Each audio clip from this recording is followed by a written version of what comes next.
You clicked on this video because you know what's coming. You see the future where many people are still asleep at the wheel, and man, is it coming quick. We have so many stories to go over today. There were massive news that I just threw to the side and like, let someone else cover that. We can only spend so much time here. This is just so much winning, we're going to get tired of it. It's just nonstop. And this is a huge story. I can't stress enough how much this surprises me. XRP goes EVM. David Schwartz just confirmed at Apex 2025, an EVM-compatible sidechain for the XRP Ledger is launching Q2 of this year, like imminently. This is what surprises me. First and foremost, I didn't think it would come this quick. I didn't think they would get it done. It's a go. Secondly, in the past, we've seen just endless infrastructure. Like, oh, here's a new feature, here's this, here's that. Nothing comes of it. This is different. I think you're going to see a lot of people onboarded and using this EVM sidechain in a huge way. And look at this. Let's look at the specifics here. Wrapped XRP, that's the native gas token. So XRP, again, the fuel that will really drive this EVM sidechain. And it's just another use case for XRP. We're seeing it pop up between Flare, the EVM sidechain, all sorts of Cardano bringing it over in their DeFi. XRP is in motion and it is going to drive value in a big way. Axelar, they are handling the bridging from the mainnet. Great partnership there that Ripple got with Axelar.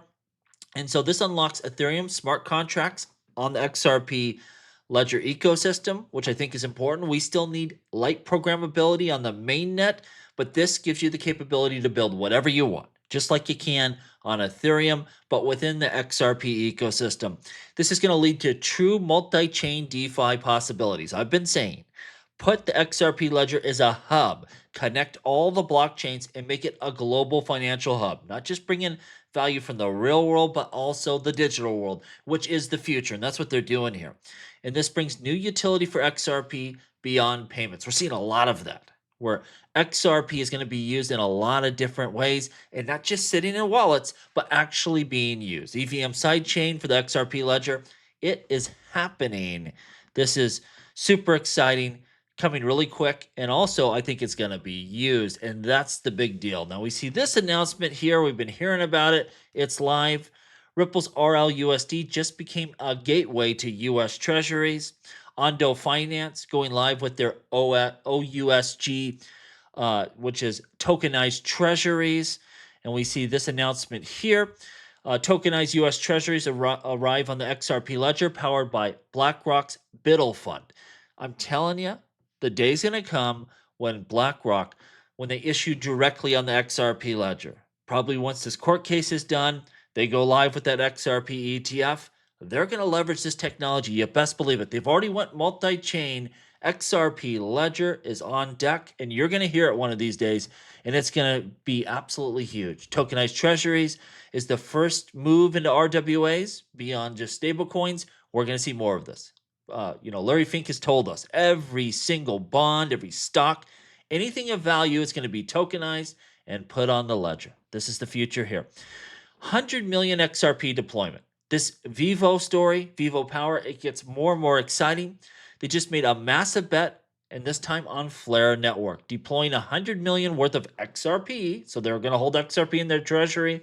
They're going to take 100 million of it, deploy it on the Flare ecosystem to earn yield via native DeFi protocols. This just gives them another use case for their XRP, another way to build value, and it's going to build value for, in my opinion, XRP Ledger and also for Flare. Not only that, they're planning to hold Ripple's RLUSD as a reserve asset, institutional validation for Flare, a new model on-chain for XRP yield, and lastly, it's backed by the Saudi royalty. That's where a lot of this money is coming from. So it's just giving, more and more backing to Flare, XRP, this whole ecosystem, this whole suite of products and services that is linking together. Flare isn't just building, it's attracting serious capital. And for how low of a market cap and its ranking Flare is, this is huge. This is a big deal here. I love to see it.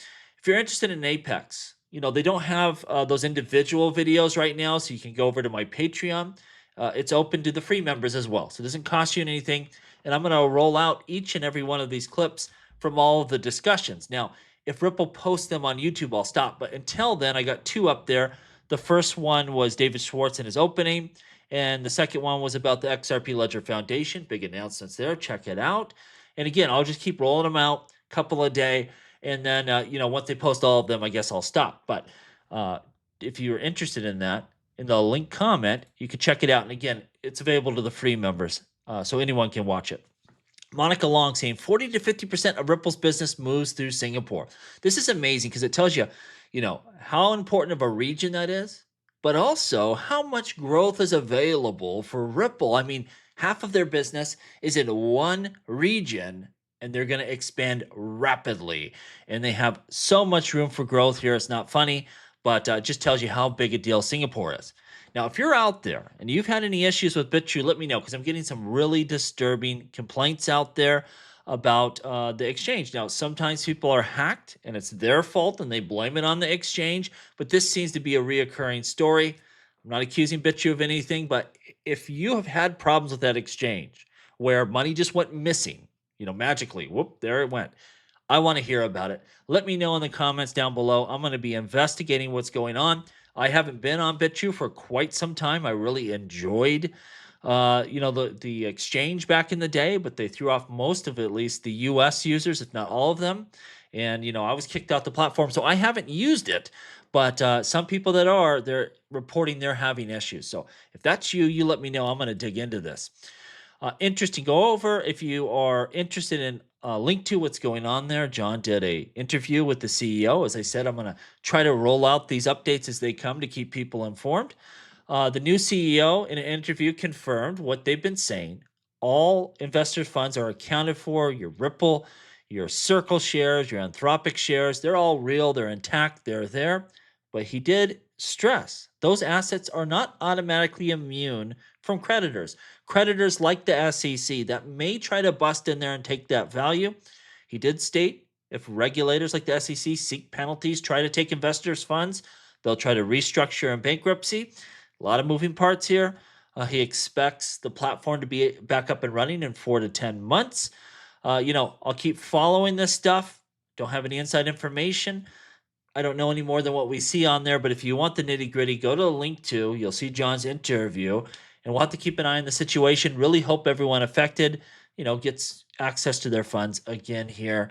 They did stress if you have cash on that exchange, supposedly you can pull it off, but you just can't do anything with your investments. They're all locked up, seized, and hopefully we can have a quick resolution here because I know a lot of you out there invested on this platform. Hopefully they can fix it up there.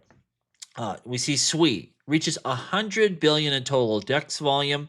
So it seems like they are recovering after that catastrophic failure where not the blockchain, but the number one DEX on the protocol, had a huge hack, lost tons of funds. Now they reimbursed all the investors there, so no investors took a loss, but it shakes the confidence there.